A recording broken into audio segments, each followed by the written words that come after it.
Hello, dear friends, and welcome back to Senior Daily Living. I'm so glad you're here today. You know, when we reach our 60s and beyond, we often focus on our physical health, our blood pressure, our joints, our hearts. It's okay. And those to be things are exactly important, who but there's you are. another part of our health that deserves just as much attention: our mental and emotional well-being. Today, we're going to talk about something that affects every single one of us: understanding mental health changes after 60.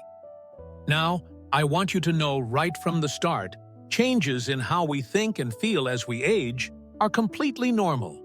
Some changes are just a natural part of getting older, while others might need a little attention. This isn't something to be scared of or embarrassed about. Think of it like this. You wouldn't ignore a persistent cough, would you? In the same way, we shouldn't ignore our mental health. The good news is that understanding what's happening and knowing what to do about it can make all the difference. So, grab a comfortable seat, maybe a cup of tea, and let's talk about this important topic together. By the end of this video, you'll understand what's normal, what to watch for, and most importantly, what you can do to support your mental health every single day. Let's get started. First, let's talk about what's completely normal as we age: slower processing speed. You might notice that it takes you a bit longer to learn new things or remember names. Maybe you walk into a room and forget why you went there. Sound familiar? This is very common and usually not a cause for concern. Think of your brain like a well-loved library. All the books are still there, all your knowledge and memories, but it might take a little longer to find the right book on the shelf. That's okay. Give yourself grace and a little extra time. Changes in sleep patterns. Many of us find that we wake up earlier than we used to, or we might wake up during the night more often. Our sleep becomes lighter. This is a normal part of aging, though we'll talk later about when sleep problems need attention. Emotional sensitivity. Some people find they become more emotional as they age, maybe crying at commercials or feeling things more deeply. Others might feel less interested in things they used to enjoy. Both can be normal responses to life changes, but we need to watch that this doesn't go too far. Adjusting to life changes. After 60, we face many changes: retirement, losing loved ones, physical changes in our bodies, maybe moving to a new home. It's completely normal to need time to adjust to these changes and to feel a range of emotions about them. Here's what's important to remember: occasional forgetfulness, taking longer to do things, and feeling emotional about life changes are normal. But there's a difference between normal aging and something that needs medical attention. Now let's talk about the signs that tell us we might need to reach out for help. Remember, asking for help is a sign of strength, not weakness. Persistent sadness or depression. Feeling sad for a few days is normal, especially if something difficult has happened. But if you've felt sad, empty, or hopeless most of the day, nearly every day, for 2 weeks or more, that's different. That's your mind telling you it needs support. Other signs of depression include losing interest in activities you used to enjoy, sleeping much more or much less than usual, changes in appetite or weight, feeling worthless or excessively guilty, difficulty concentrating or making decisions, thoughts of death or suicide. If you recognize these signs, please talk to your doctor. Depression is not a character flaw. It's a medical condition, and it's treatable. Anxiety that interferes with daily life. Worry is normal. We all worry sometimes. But if worry is keeping you from doing things you need or want to do, if your heart races frequently, if you feel panicked, or if you're avoiding people or places because of fear, that's anxiety that needs attention. Confusion or memory problems that affect daily life. Forgetting where you put your keys is normal. But getting lost in familiar places, forgetting how to do familiar tasks, or having trouble following a conversation, these are signs to talk to your doctor about. Social withdrawal. If you find yourself avoiding friends and family, not answering the phone, or just not wanting to leave the house for weeks on end, that's worth paying attention to. Humans are social creatures, and isolation can both be a sign of mental health struggles and make them worse. Changes in personality. If your family or friends tell you that you're acting very differently than usual, perhaps more irritable, suspicious, or inappropriate, it's worth checking in with a doctor. Important reminder: none of these signs mean something is definitely wrong, but they do mean it's time for a conversation with your healthcare provider. Think of it like a check engine light in your car. It's just telling you to get things checked out. Let me briefly explain some conditions that are more common as we age. Knowledge is power, and understanding these can help you recognize them early. Depression. We touched on this already, but it's worth emphasizing. Depression is not a normal part of aging. It affects about 1 in 5 older adults, and it's very treatable. Treatment might include therapy, medication, lifestyle changes, or a combination of these. Anxiety disorders. Anxiety can appear for the first time in older age, or it might be something you've dealt with before that's gotten worse. Like depression, it's very treatable, and you don't have to live with constant worry or fear. Grief and bereavement. Losing loved ones is unfortunately a part of aging. Grief is normal and natural, but sometimes grief becomes complicated or turns into depression. If your grief feels overwhelming even months later, or if you can't function in daily life, professional support can help. Cognitive changes and dementia. Some memory changes are normal. Dementia is not. Dementia includes conditions like Alzheimer's disease, and it's characterized by memory loss that disrupts daily life, confusion, difficulty with familiar tasks, and changes in judgment. Early detection is important because some types of memory problems can be treated or slowed down. If you're worried, see your doctor for a proper evaluation. The key message: all of these conditions are real, they're medical, and help is available. You're not making it up. You're not being dramatic, and you deserve support. Now for the part I love most: what you can actually do. Here are practical, doable steps you can take today to support your mental health. Tip 1. Stay physically active. You've heard this before, but it's true. Physical activity is one of the best things you can do for your mental health. You don't need to run marathons.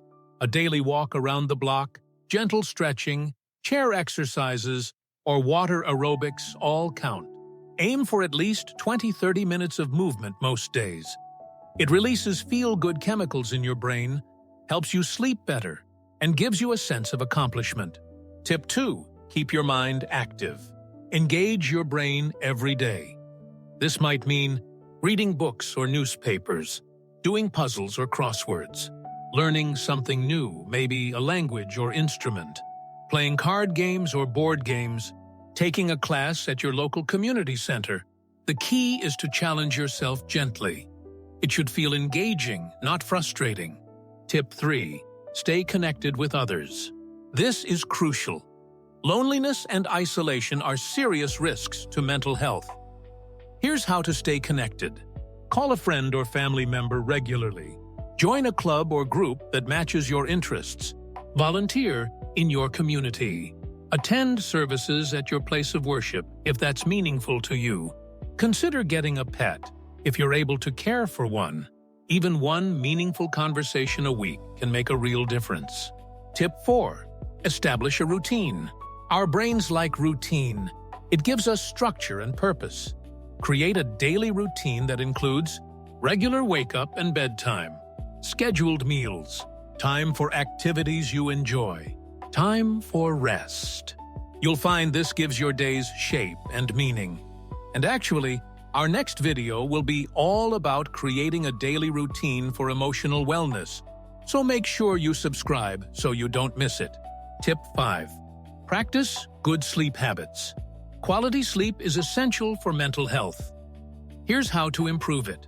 Go to bed and wake up at the same time every day. Keep your bedroom cool, dark, and quiet. Avoid screens for an hour before bed. Limit caffeine, especially after noon. If you nap, keep it short, 20 to 30 minutes maximum. Tip 6. Eat well. What you eat affects how you feel. Focus on plenty of fruits and vegetables, whole grains, lean proteins. Staying hydrated, aim for 6 to 8 glasses of water daily. Limiting alcohol, which can worsen depression and anxiety. Tip 7. Manage stress. Life has stressful moments, but you can learn to manage them. Try deep breathing exercises.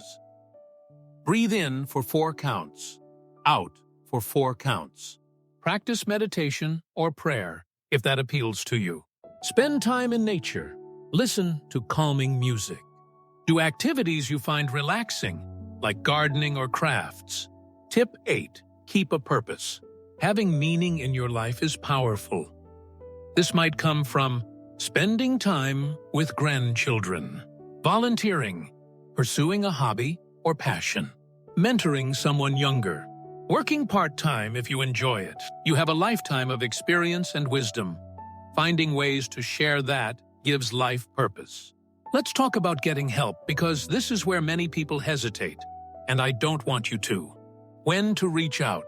Seek help if you've tried the tips we discussed and still feel overwhelmed. You have any thoughts of hurting yourself? If this is urgent, call 988, the Suicide and Crisis Lifeline, or go to your nearest emergency room. Your symptoms are interfering with daily life. You just feel like something isn't right. Your loved ones are expressing concern about you. Who can help? Your first stop should usually be your primary care doctor. They can rule out physical causes of symptoms, like thyroid problems, provide referrals to mental health specialists, prescribe medication if appropriate, recommend therapy or counseling.